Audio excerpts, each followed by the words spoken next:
百期详解红白机全游戏巡礼。大家好，我是雷文。最近几期节目里出现了几款冷门的优质游戏，是当年被埋没的佳作。在那个网络还没有普及的年代，游戏行业的宣传方式还很传统，主要依靠杂志、电视广告、商场试玩和口口相传，传播的速度相对较慢。如果厂商在宣发上的投入不足，或者发售的档期选择不佳，作品上市后很容易被淹没。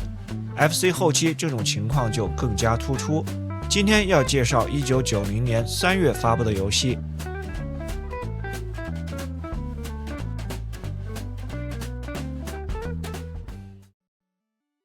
究极棒球3，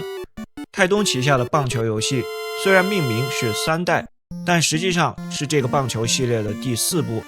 可能是中间有一款究极棒球88被当做了小改款，没有计入在内。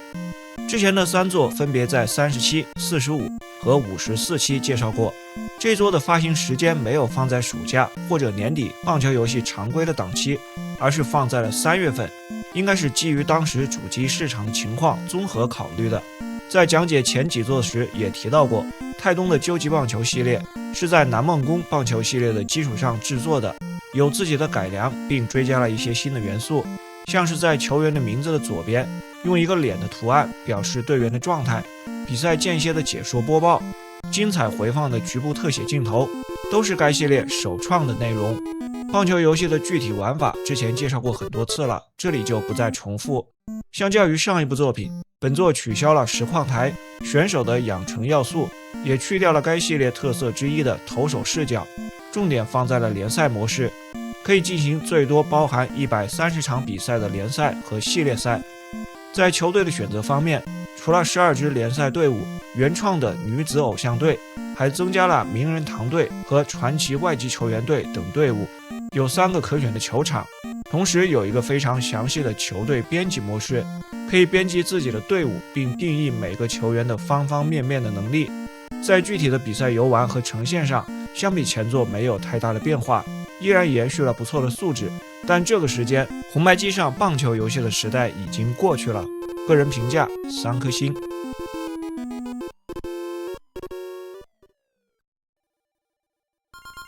超级中国拳3，文化大脑出品的超级中国拳系列的第3作，也是红白机上的最后一作。前2作分别在第11和52期介绍过。本作和2代一样，采用了动作角色扮演的形式，只发行了日版，没有美版。本作里的主角依然是杰克和龙，但他们从之前的功夫大师变成了忍者，显得非常突兀。故事背景是一个神秘的不明飞行物正逼近华夏大陆，这是由舒班巴将军率领的外星军队银河军团。首都迅速沦陷，都城的王子前来向杰克和龙求助，于是2人又一次踏上了守护世界和平之旅。依然是有双人模式的 ARPG， 有3种可选的难度。常规情况下 RPG 的形式大地图探索和 NPC 对话收集信息，按 A 键打开菜单，主菜单里只有对话、载具和子菜单3个选项，子菜单里又包括了道具、技能、装备、角色状态等指令。在地图上随机遭遇后进入战斗，显示敌人的信息，有战斗和逃跑2个选项。选择战斗指令后进入到动作形式的部分，普通的杂兵战目标是消灭一定数量的敌人。这一代的战斗比较接近热血系列，角色可以上下左右移动， A 键跳跃， B 键攻击，但攻击方向只能朝左右，不能像前作那样做出上下攻击的动作。连点方向键奔跑，跳起后能使用月面空翻踢，同时按下 AB 键使用奇迹踢，要消耗1点 NP 点数。有蹲伏躲避的动作，敌人倒地后可以抓起来进行投掷。击打场景里的箱子，让它飞出去也可以对付敌人，同时箱子里又会出现一些道具物品，最常见的是金钱符号，收集6个金钱符号得到一个能量球，能量球在普通的动作战斗和 BOSS 战时有不同的用途。此外，有些动作场景里的敌人还可能掉落武器或者一些回血的道具等等，种类很多，这也是该系列的一贯特色。动作战斗时按下暂停键，打开菜单，可以选择使用忍术、能量球，有武器装备的话可以选择是否启用。游戏过程中有时还会遇到一些横版的平台场景，和动作战斗的场景类似，但完全是二维的，人物只能左右移动，目标是到达屏幕的尽头。本作里的忍术相当于前作的功夫技能，需要找特殊的人物学习。前作12名功夫大师在这一代变成了12星座，从他们那里学习忍术或者获得特殊的物品。忍术有10几种，像是投掷手里剑、减缓敌人的速度、回复生命值等等。在面对 BOSS 的剧情时，一般先要通过连续的动作形式的战斗场景，这里的敌人也比普通的杂兵战要强。来到 BOSS 跟前，变成 RPG 的回合制指令形式，和前作一样，单人模式下可以召唤同伴角色加入战斗。另外，本作里王子作为辅助的 NPC 在 BOSS 战时出现，但玩家不能控制他的行动。习得的忍术和能量球在回合制的战斗里也可以使用，但对应的效果和动作场景里不同。在故事的流程方面比较平淡，先救出国王，然后就是探访各地，找到银河军团的其他敌人，将他们一一击败。大地图除了前作类似的陆地部分，还有浅滩、海洋等地形。载具除了车辆，还有巨型乌龟或者乘坐火车。从以上的介绍能够看出，这部 ARPG 的内容很充实。除了忍术，各种武器、装备和道具的种类众多，有几种战斗形式，要素丰富。尽管如此，这个系列操控的问题一直都是短板。相比前2作，本作在操控方面做得更差了。动作部分画面帧数也偏低，控制角色时有很明显的延迟。仅这一点就让这款3代的素质不如之前，个人评价2星半。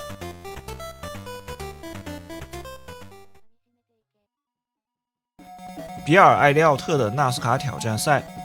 由加拿大公司 Distinctive 开发，科乐美针对北美市场发行了一款赛车作品。游戏名字里的比尔·艾利奥特是前职业赛车手，80、90年代期间多次获得纳斯卡比赛的冠军，并成为了当时最受欢迎的赛车手。本作除了以他的名字命名代言，同时还拥有纳斯卡的官方授权。游戏中的赛道均为纳斯卡比赛的真实赛道。本作在电脑端还有几个版本，最知名的是 MS-DOS 版。进入游戏后，画面底部呈现选项， NES 版的赛道有4条，只有电脑版的一半。可以玩赛季模式，游玩全部的赛道，或者只跑单个赛道，能自定义比赛的距离和圈数，从10英里到500英里不等。车辆选择界面对应了庞蒂亚克、福特和雪佛兰3个型号的赛车。另外还可以设定电脑对手3档不同的难度，以及是否开启排位赛。如果是自动排位，车辆将从中间的名次出发，由包括比尔·艾利奥特在内的16名车手。比赛前还有一个车辆调教的界面，包括尾翼的角度和轮胎。最重要的是选择手动挡还是自动挡。手动挡的最大速度要高一些，但需要更多的操作技巧。进入比赛内，以驾驶员的第一人称视角显示，基本的操作 A 键加速， B 键刹车，左右方向键控制转向，手动挡时上下方向键换挡。画面顶部显示圈数和当前的名次，有一个后视镜能查看后方的情况。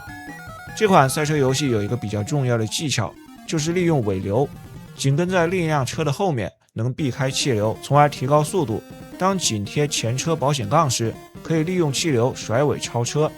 如果是较长距离的比赛，中途还得进到维修站进行补给维修。进站后，以一个顶部的俯视角显示，将车辆停在相应的维修工位上。从几个方面了解了一下，这款游戏在电脑端的版本比较受欢迎，素质也不错。相比之下 ，NES 版缩水了不少，赛道数量减半，画面的质量也明显下降了，操作的手感不怎么样，以第一人称视角的操控显得有些飘。个人评价2颗星。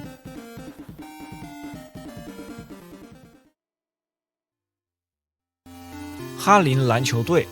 也有中文翻译叫世界篮球争霸赛。如果是喜欢看 NBA 的朋友，应该对哈林篮球队有所了解。它的全称是哈林环球旅行者篮球队，是一支花式篮球的表演队伍。他们将运动能力、戏剧性和喜剧元素融入到表演比赛当中，呈现出娱乐性的篮球比赛场面。这款游戏由 GameTek 发行，原版是1990年在电脑端发布的 MS-DOS 版。游戏只有一个表演模式，开始画面可以设定游玩的内容，界面呈现和选择的方式还是电脑游戏的风格，可以双人对战或者合作对抗电脑，只能选择哈林篮球队或者华盛顿将军队，有几个不同的难度级别。再就是设定比赛的时间，来到比赛内和普通的篮球游戏看起来没有太大的区别。进攻时 A 键结合方向键传球，按住 B 键跳起，在空中松开后投篮，防守时在对手的面前按 B 键尝试抢断。在球员跳起投篮的时候，空中似乎有一些时间停滞的效果。作为花式篮球的队伍，如果选择了哈林队，还有些特殊的技能，传球时结合选择键能做出背后传球这种花式动作，球速更快，但也容易被抢断。合适的位置按 B 键能用出一些花式的扣篮动作，有的动作显得非常夸张。还有摔跤动作或者能整蛊裁判，在跳球和罚球时，裁判会出现在画面里，可以绊倒他或者拉下他的裤子。这款篮球游戏除了有一些花式表演的噱头，其他方面就是一款普通的篮球，而且相比同类型的游戏，模式单一，缺少选择的队伍，投篮的机制和操作都比较差。个人评价2颗星。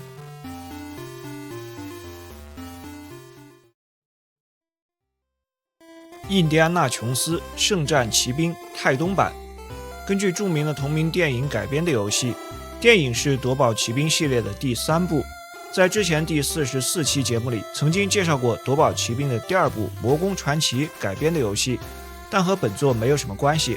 电影的第3部1989年上映，商业上大获成功，拿到电影授权的游戏厂商有好几家，因此有好几个版本的游戏。在红白机上就有泰东版和育碧版这2个版本。这2个版本不光游戏的名字一样，连卡带的封面都用的是同一张图。今天介绍的是泰东版。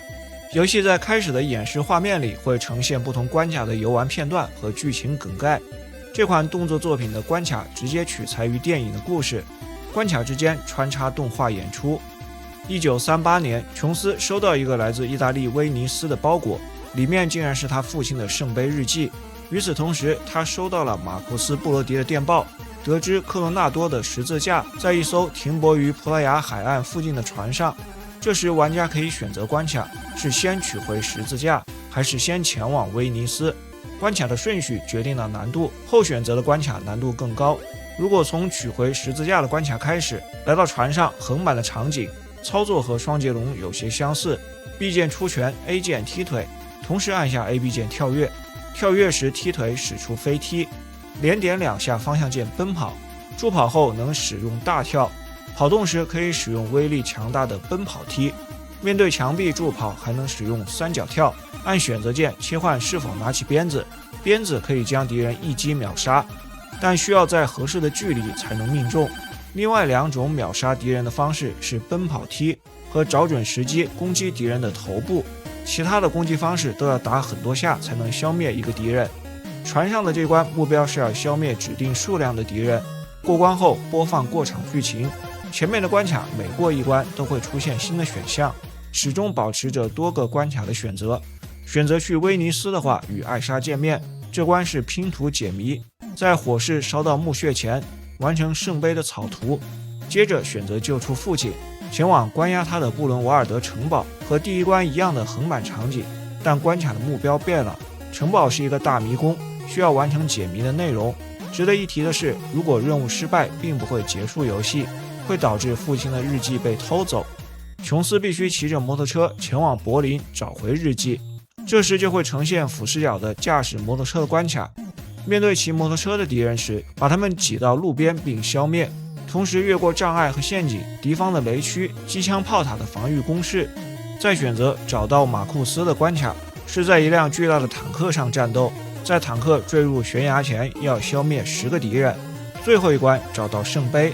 琼斯进入失落的神庙，先查看日记，在场景里以顶部的俯视角显示，要按顺序行走，拼写字母完成解谜，然后根据圣杯的草图，在2排长得差不多的圣杯当中选出真正的那一个，游戏通关。从内容的设计上可以看出，游戏大量的使用了电影里的桥段，虽然有些改动，但基本上能够呈现原作的故事，算是粉丝向的作品。游玩的模式还算丰富，横版场景里的人物动作也不少，但操控的手感很一般，整个的流程也不算太长，个人评价2星半。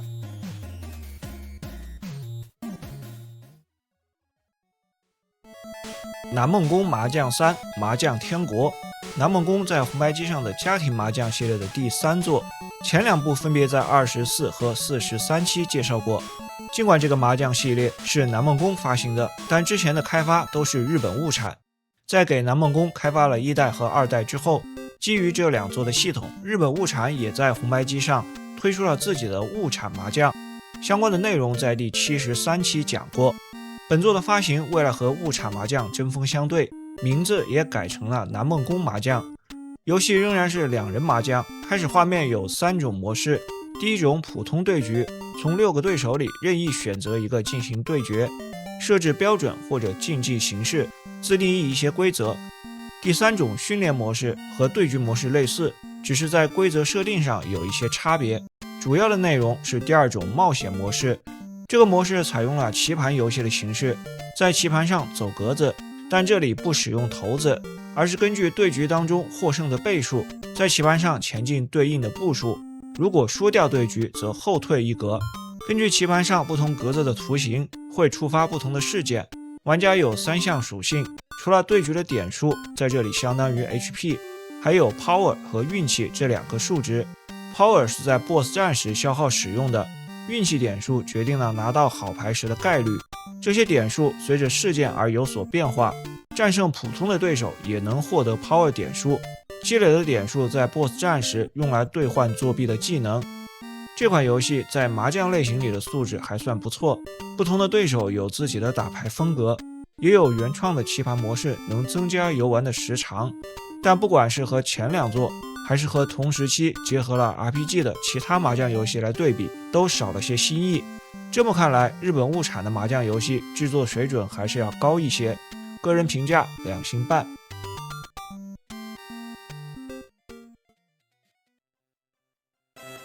海底2万里，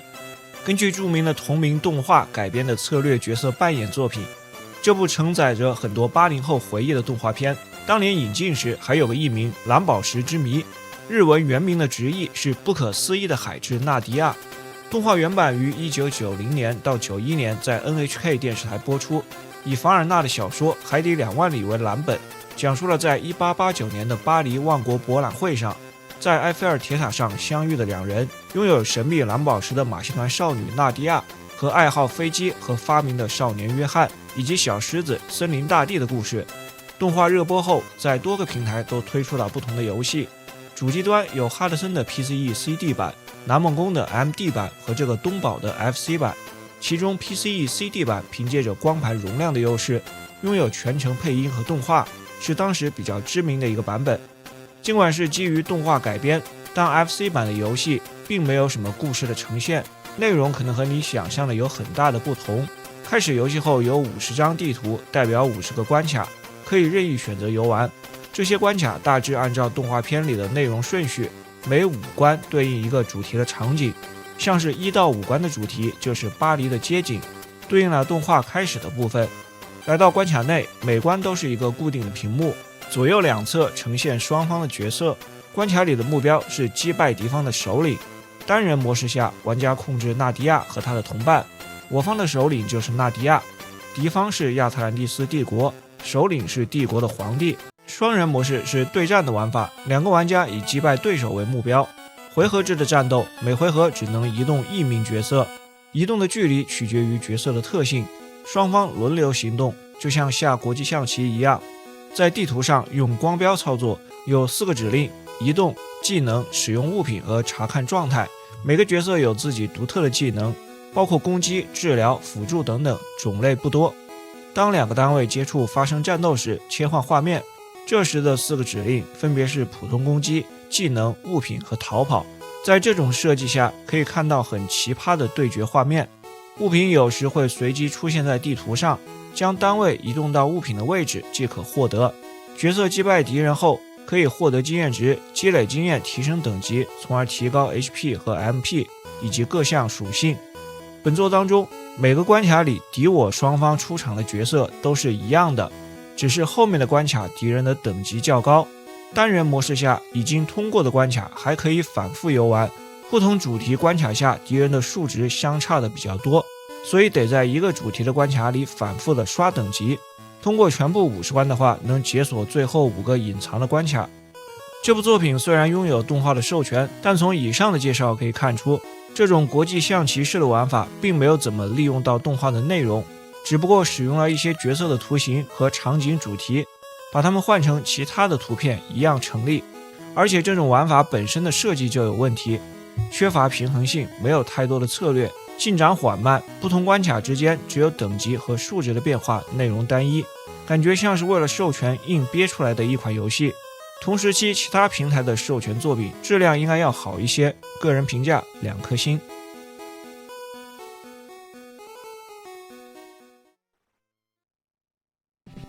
救援任务，科乐美开发的第一人称射击作品，日版的原名叫 Gunside， 美版的原名是 Laser Invasion。 这款游戏的特殊之处在于，游戏有几种不同的射击类型组成，除了用手柄来玩，还支持2种相应的外设。首先是支持光线枪，所以这也算是一款光枪游戏。另外，科乐美针对这款游戏还专门发布了一个新的外设 Laser Scope 激光瞄准镜，只针对 NES 北美市场发售，日版不支持这个设备。本质上这是一款头戴式光枪，玩家对着设备的麦克风说话，即可通过悬挂在玩家右眼前方的瞄准镜发射武器。带有十字准心的透明目镜用于辅助瞄准，还有一个音频的开关，能将游戏的声音连接到设备的耳机上来播放。它本身也可以充当光线枪使用，兼容其他的光枪游戏。耳机也可以连接独立的外放音响。说回到游戏，故事设定是敌对国家正秘密计划向对手发射新型的武器，玩家扮演一名特种部队的成员，目标是阻止敌人发射这种武器。初始任务是前往敌方其中的一个基地，营救代号为蜘蛛的秘密特工。共有4个任务，每个任务包含3种不同的游玩模式。开始任务前，先是一段简报，然后是驾驶阿帕奇直升机战斗的模式。出发前为直升机配备武器，大中小型3种导弹，威力和数量不同。再添加一种可选的装备，包括额外燃料、干扰弹或者地面导弹。起飞进入战斗，驾驶舱内的第一人称视角。普通的武器是发射火神炮，也可以使用有限数量的导弹，玩法类似科乐美的 Top Gun。下方的雷达有2块屏幕，左边的广域雷达显示整个区域，有目标地点和距离，右边的近程雷达显示附近的敌人。仪表盘上还有剩余燃料、损伤状态、飞行速度、导弹数量和装备等信息。到达目标地点有一个降落的环节，对准停机坪的着陆点，并在风力的影响下尽可能的平稳降落。中途如果降落在友军的停机坪，可以更换装备、修复损伤和补充燃料。到达目的地，特工从飞机上下来，进入到第2种射击模式，还是第一人称的视角，屏幕自动向右滚动，射击画面里的敌人，或者击中油桶产生爆炸的效果。底部显示剩余的生命值和弹药，场景里有道具可以补充生命值和弹药。到达基地的入口时，进入到下一个阶段。第3种模式是 3D 迷宫的形式，屏幕底部呈现迷宫的地图，在这个场景里控制角色移动探索。当遇到敌人触发战斗时，会停下来，清除屏幕里全部的敌人，再继续移动，有点像地牢 RPG 的御敌战斗。在这个模式下，还得获得完成任务的关键物品，像是救出同伴的房间钥匙。完成任务后，要回到迷宫的起始点才能脱离。这部作品最特别的是头戴设备，不过这个设备因为使用的体验太差，推出之后被认为是红白机上众多糟糕的外设之一。抛开这个噱头，如果只看游戏内容的本身，素质还是不错的。几种不同的玩法，内容充实，流程也比较长。科乐美的音画水平也在线，个人评价3颗星。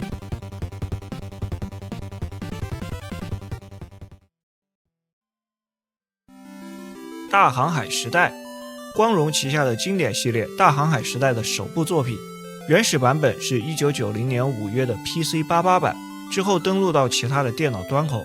91年登陆红白机，有日版和美版。92年登陆了 MD 和超任平台。故事设定在欧洲的地理大发现时期，剧本开始于1502年，玩家扮演葡萄牙一名年轻的没落贵族里昂·法雷尔。富有雄心的里昂目标是要恢复家族的荣誉，并与公主成亲。他决定作为船长出海历险。本作在类型上被归为了带有角色扮演元素的模拟类型，一开始可以随机主角的属性并分配额外的点数。进游戏后，从里斯本出发，拥有一艘船、一个船员、少量的金币和一些货物。主要的内容是通过多种方式提高声望的点数，获得更高的贵族头衔，并解锁更多事件。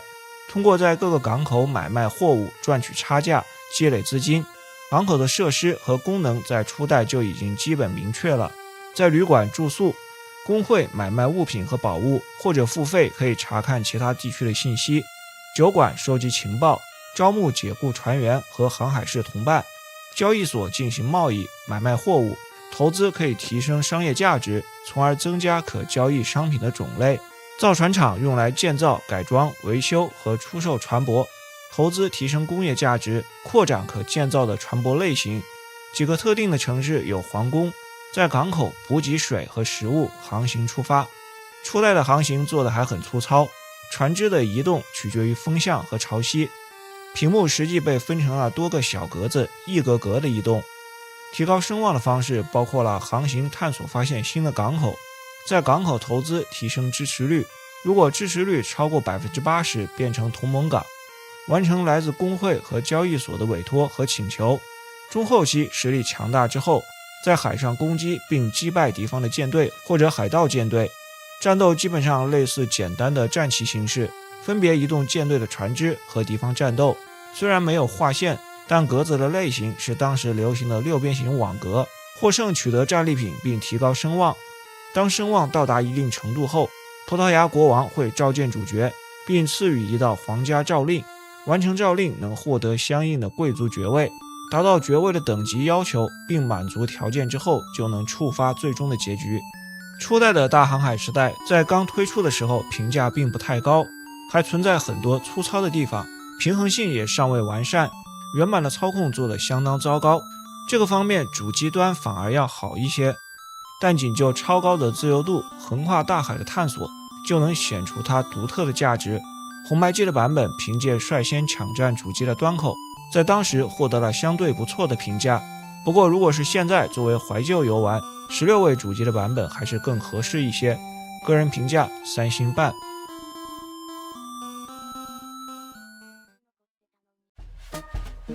好了，以上就是本期视频的全部内容。如果喜欢这个系列，还请多多支持，感谢收看，咱们下期再见。